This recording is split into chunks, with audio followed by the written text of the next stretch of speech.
Pero ya hemos visto cómo el modelo nos ha tratado a los trabajadores.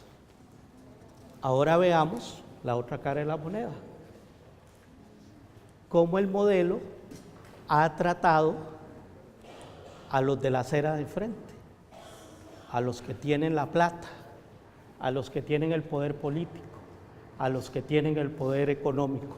Y entonces ya empezamos a ver, uno, que no pagan impuestos, dos, que son los que están proponiendo que desmantelemos todo el sistema de protección, y tres, son los que viven en la impunidad. Primero, ¿quién garantiza el funcionamiento del Estado? Las políticas públicas se garantizan por dos vías: pago de impuestos o endeudamiento externo. No hay otra fórmula para desarrollar salud, educación, carreteras, infraestructura. Solo hay dos formas: pago de impuestos y endeudamiento externo. Entonces veamos quiénes realmente están financiando las políticas públicas de este país. En el pago de impuestos, el 63% de lo que se recauda en impuestos son impuestos al consumo. O sea, los pagamos todos los costarricenses cada vez que compramos cualquier cosa, independientemente de lo que usted gane. Aquel trabajador que gana menos de 300,000 colones y el que gana más de 1,000,000, cuando compra esa botella de agua, paga el mismo 13%. Por supuesto, ese 13% de impuesto de venta de esa botella de agua para el que gana más de 1,000,000 de colones representa un porcentaje mucho menor de lo que le representa esa botella de agua a quien gana 300,000 pesos al mes. Y ahí está la irracionalidad de nuestro sistema tributario. El 63% de todos los impuestos los pagamos nosotros cada vez que compramos algo o que utilizamos algún bien o servicio. Mientras que el impuesto de renta, que garantiza, que el impuesto de renta se supone que usted paga de acuerdo a su patrimonio o a sus ingresos, representa nada más el 9% del total de lo recaudado. Y vean ustedes la estructura tributaria. Entonces, nosotros pagamos el 40% de todo lo que se recauda, es impuesto de ventas, que es el impuesto que hoy quieren modificar el gobierno, convertir de impuesto de ventas a IVA, que va a significar un aumento de los precios, porque el impuesto de venta solo grava la parte final de este bien. Vamos, a usted le ponemos solo un 13% para la compra. El impuesto de venta grava todo el proceso de construcción de esta botella y del líquido de agua. Entonces, cada parte va trasladando ese 13% que hoy no existe a ese bien. Entonces, por supuesto, esta botella de agua, que hoy puede valer, por ponerle una cifra, 500 colones, con impuesto de venta, con IVA, puede subirle a 600, 650, porque todo el mundo lo va trasladando, todos los empresarios que le van aportando, el que hace la tapa, el que hace la pegatina, el que hace el plástico, el que llena el agua, y al final todo el mundo le traslada al consumidor final ese 13% acumulado. Ahí está la trampa, pero además quieren aumentar de 13 a 15. O sea que el aumento va a incrementarse. El otro gran impuesto es el impuesto a los ingresos.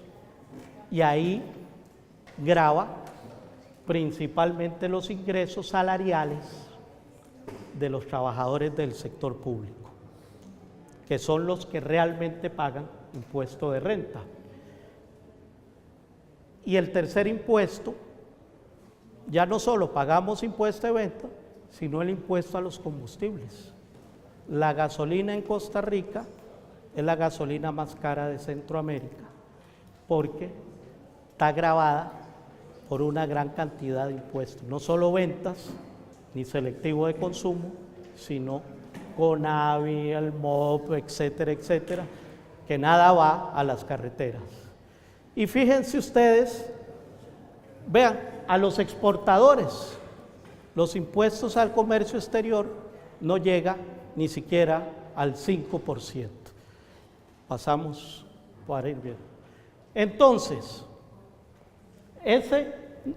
Costa Rica, que se vanagloria de ser un país que invierte las más altas tasas de su presupuesto en gasto social o en inversión social, que es cierto, comparado en América Latina, pues esa inversión social la pagamos los mismos costarricenses.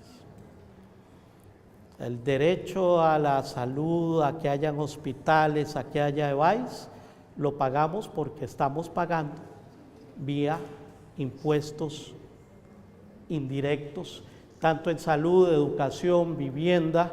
Si quiere me pasa, compañera. Gracias. Entonces, bueno, resumiendo, el 85% de todos los recaudados son solo 4 impuestos: impuesto de ventas, impuesto a los combustibles, impuesto al consumo e impuesto al salario. Pero mientras se están gravando los salarios, desde el año 82 se liberalizó el cobro de impuestos al sector financiero para permitir la libre tránsito de capitales privados. Entonces ya se modificó la ley orgánica del Banco Central y no se le ponen trabas ni impuestos al sector privado. ¿Y cuáles son los sectores más beneficiados? El sector financiero y el sector exportador. Luego siguen zonas francas, luego sigue el sector bananero, donde hoy uno de los principales bananeros nacionales es don Antonio Álvarez, presidente de la Asamblea Legislativa, precandidato de Liberación Nacional, que se sigue sirviendo con la cuchara grande. Y el otro sector es el sector turístico. Entonces, vean cómo hay 4 beneficiados que en los últimos 30 años en este país son los privilegiados. Esos sí son los privilegiados. Los sectores banqueros, el sector financiero, el sector de zonas francas exportador, el sector bananero y el sector turístico. No es casual que todos los ministros de turismo son empresarios turísticos en los últimos 40 años. Y además les hemos exonerado a estos sectores del pago del impuesto a la renta, del 100% del pago del impuesto a la renta. Estos sectores, no pagan el impuesto a sus dividendos y a sus patrimonios, lo que es una barbaridad. Y además, a muchos de ellos, por ejemplo, en zonas francas, se les exonera del pagar el impuesto de venta. Ellos no pagan impuesto de venta cuando compran un bien en este país.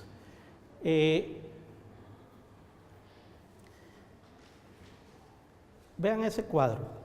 ¿De qué estamos hablando? Que el Estado costarricense a estos 4 sectores cada año les está regalando, por no pagar impuestos, 1.000 millones de colones. vuelvo y repito, 1.000 millones de colones. No 1, ni 2, ni 3, ni 20 millones. 1.000 millones. El último dato, estamos hablando del 2016, todavía es una proyección, estamos hablando de 1.550 millones de colones. Yo ni puedo con esa cifra. Imagínense lo que significa eso si hubiera entrado al Estado, en términos de políticas de asistencia social, de salud, de educación, y nos dicen que en la caja no hay presupuesto, que no se puede contratar, etcétera, etcétera. Estamos hablando del 5% del Producto Interno Bruto en exoneraciones de no pago de renta y de no pago de venta les estamos regalando. ¿Y quiénes son los grandes beneficiados? La mitad del total de las exoneraciones son los empresarios de zonas francas, o sea, las transnacionales. Luego siguen los importadores, luego sigue el sector financiero, y vean ustedes cuánto representa la renta del trabajo, el impuesto de renta al salario. Casi lo que le exonera al sector financiero. Por supuesto, los banqueros y los dueños de la banca privada no pagan impuestos, pero los trabajadores del sector público, principalmente, sí pagan impuesto de renta. Y ese porcentaje de lo que pagan los trabajadores del sector público en impuesto de renta casi es lo mismo que lo que se les exonera a los sectores bancarios de este país, lo cual es una desproporción. ¿Alguien me habló? ¿Cuánto es el porcentaje? Del total representa casi un cero, digo no casi, representa el 0.40% del Producto Interno Bruto. Que uno le dice 0 punto tanto y le parece poco. Pero el Producto Interno Bruto nuestro por año, estás hablando de más de 300.000 millones de colones.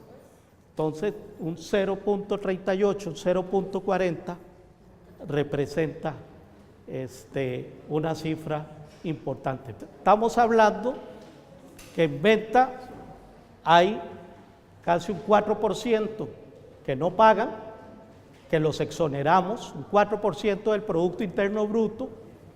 A estos sectores empresariales les exoneramos que no paguen impuesto de ventas y les exoneramos casi un 2% del Producto Interno Bruto que no paguen renta. Que representa en renta casi 500.000 millones de colones. Es que son cifras astronómicas. Y todas estas exoneraciones, vean el dato comparativo, esta última columna que dice total, lo que representa del Producto Interno Bruto. Vean que Costa Rica es uno de los países que más exoneraciones brinda y que más peso tiene en su Producto Interno Bruto. Solo nos gana Guatemala, y Guatemala nos gana porque efectivamente es un país que ha sido históricamente manejado por militares, por corruptos, que tiene a su población con el 70% de pobreza. Por supuesto, ahí los empresarios se recetan, pero Costa Rica, después de Guatemala y después de Uruguay, es el tercer país en América Latina donde las exoneraciones representan el mayor porcentaje de su Producto Interno Bruto. El costo, lo que quiero demostrarles con esto es que el costo para el país es altísimo para beneficiar a 4 sectores, nada más, no a la mayoría de la población, a 4 sectores empresariales transnacionalizados. Y les estamos regalando eso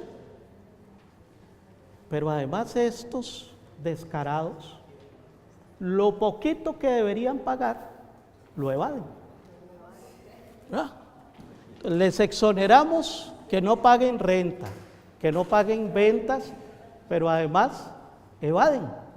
Entonces el último dato habla de que la evasión en renta y venta fue de un 7.75% del Producto Interno Bruto, una cantidad astronómica en términos económicos nuestros. Quisiera ahí que vean ustedes, estamos hablando que para el 2013, que es el último dato, en evasión, más de un 8% del PIB. Entonces tenemos un 8% de evasión, un 5.11% de exoneraciones, estamos hablando del 13% del Producto Interno Bruto, que se lo regalamos y se lo roban, porque no hay, ahí hay fraude fiscal absolutamente.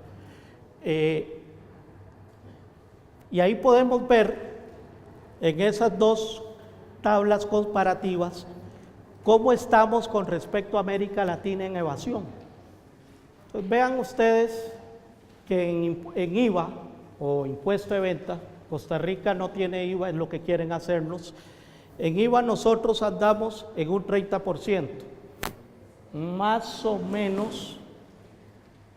Ahí está varios países que son el top de los evasores. Nosotros estamos en el top de los evasores en América Latina en impuesto de ventas. Pero si lo llevamos a impuesto de renta, tenemos dos problemas. El 57% de las personas físicas, y ahí estamos hablando de profesionales liberales, no pagan impuesto de renta. Pero yo tengo que llevar el viernes a mi madre, que tiene 87 años, a un nefrólogo, un especialista en riñones. Pido la cita y la secretaria lo que me dice es que el doctor solo acepta pago en efectivo. Obviamente, el pago en efectivo es para evadir el impuesto.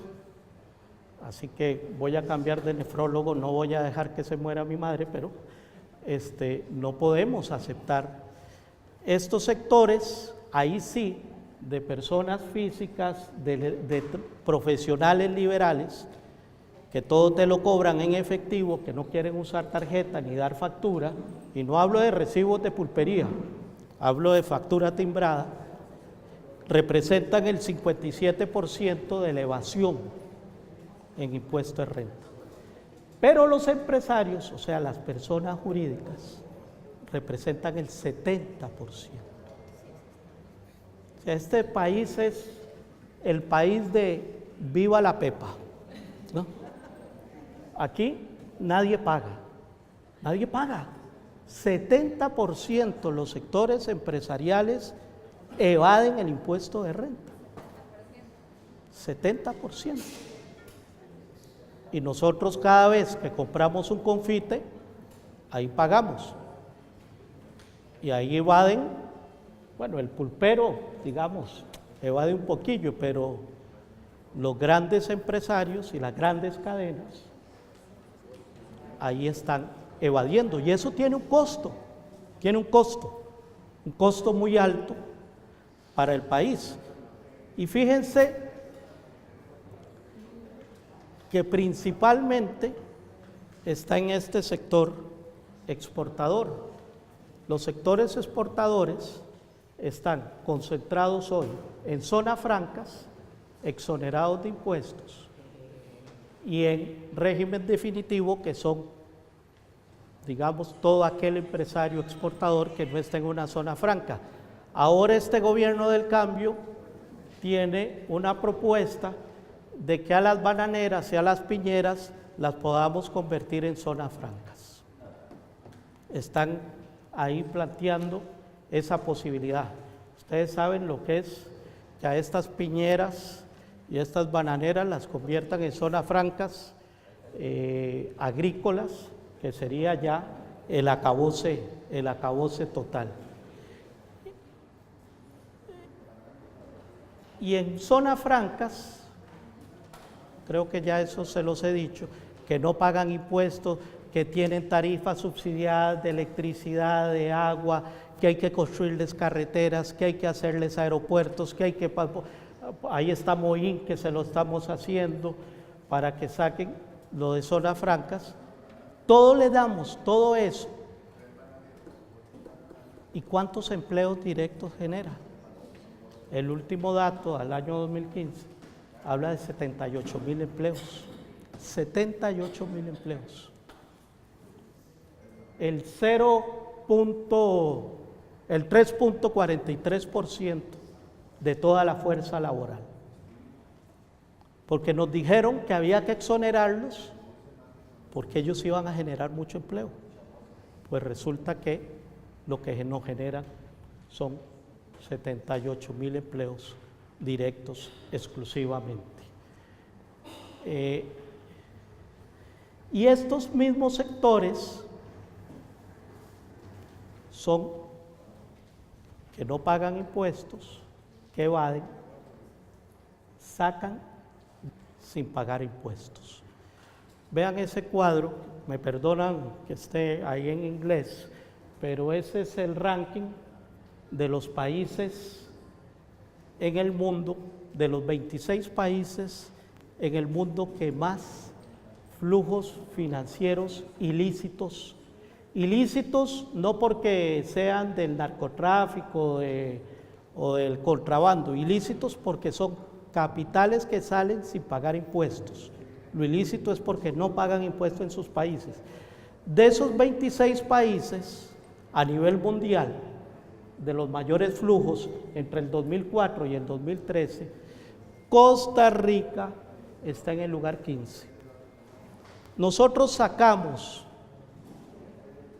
salen de este país 11,000 millones de dólares al año sin pagar impuestos. ¿Por cuál vía? Por la vía del comercio exterior y del comercio internacional. Estamos ahí a la par de México, de Brasil, de Venezuela, que tienen una actividad, ellos tienen petróleo, tienen gas, nosotros tenemos piña y banano, nada más, no se compara, y aún así estamos por encima incluso de Argentina, que tiene la soja, que es el exportador más grande de soya a nivel global, y estamos por encima de Argentina en esta salida de flujos financieros ilícitos. Y si lo relacionamos con el Tratado de Libre Comercio con Estados Unidos y con el Tratado de Libre Comercio con Europa, anualmente, en estos 2 años, estamos hablando de 200 y resto de millones que salen de actividad comercial lícita sin pagar un solo centavo. Y en promedio estamos hablando del 32% del Producto Interno Bruto, y ya voy terminando. Vean ahí en esta gráfica, todos estos flujos salen por falsa facturación. Nos plantean o que subfacturan si son importadores o sobrefacturan costas si son exportadores. Y en ese sentido salieron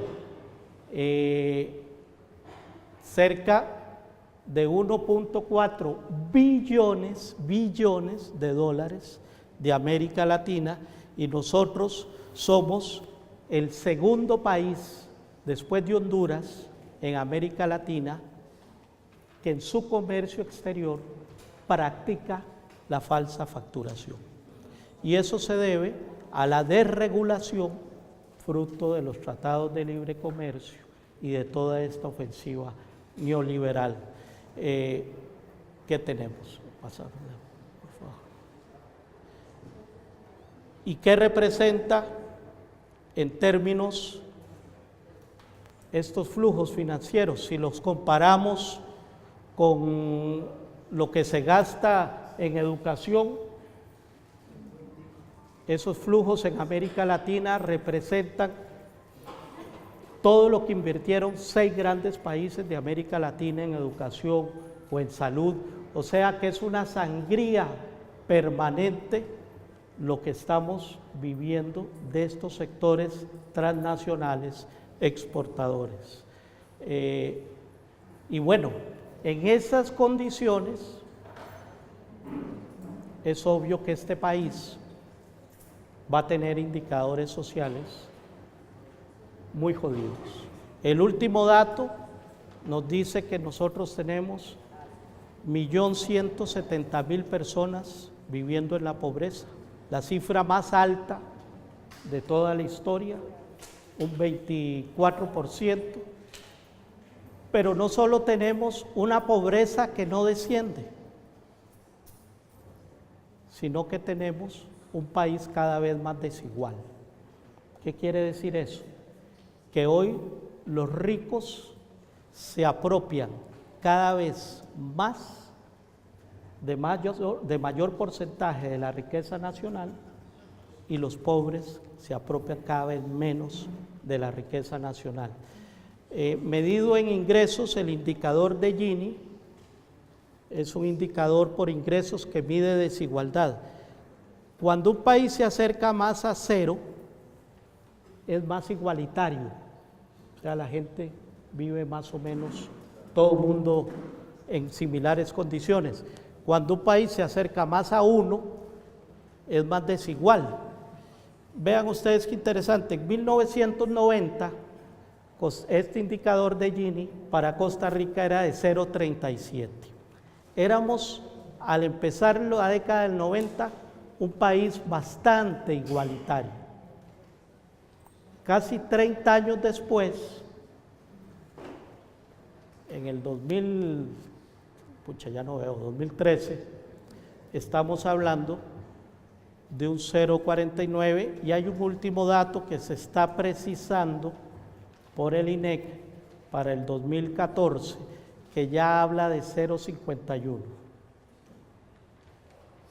Pues pasamos de 0,37 a 0,51 en términos de desigualdad. Y eso se nota a los que vayan a Santana o a Escazú, y no a la Escazú vieja, se dan cuenta de los polos, o al otro lado hacia Cartago, se dan cuenta de los polos de crecimiento de la gran riqueza y de la expansión y el deterioro de los sectores medios.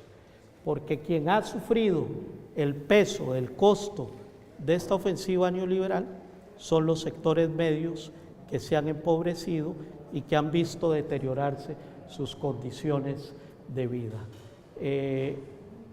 Y bien, pero todo este sistema lo que ha provocado es que hayan lo que se llaman los ultrarricos. Fíjense que en este país, ese es un último dato al 2012, en este país habían 85 personas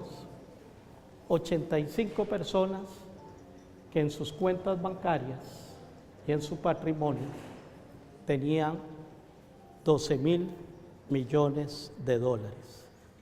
Y ustedes saben cuántos son las reservas nacionales que tenemos nosotros en el Banco Central, 11.500. O sea que esas 85 personas tienen más que todo el país en sus reservas internacionales.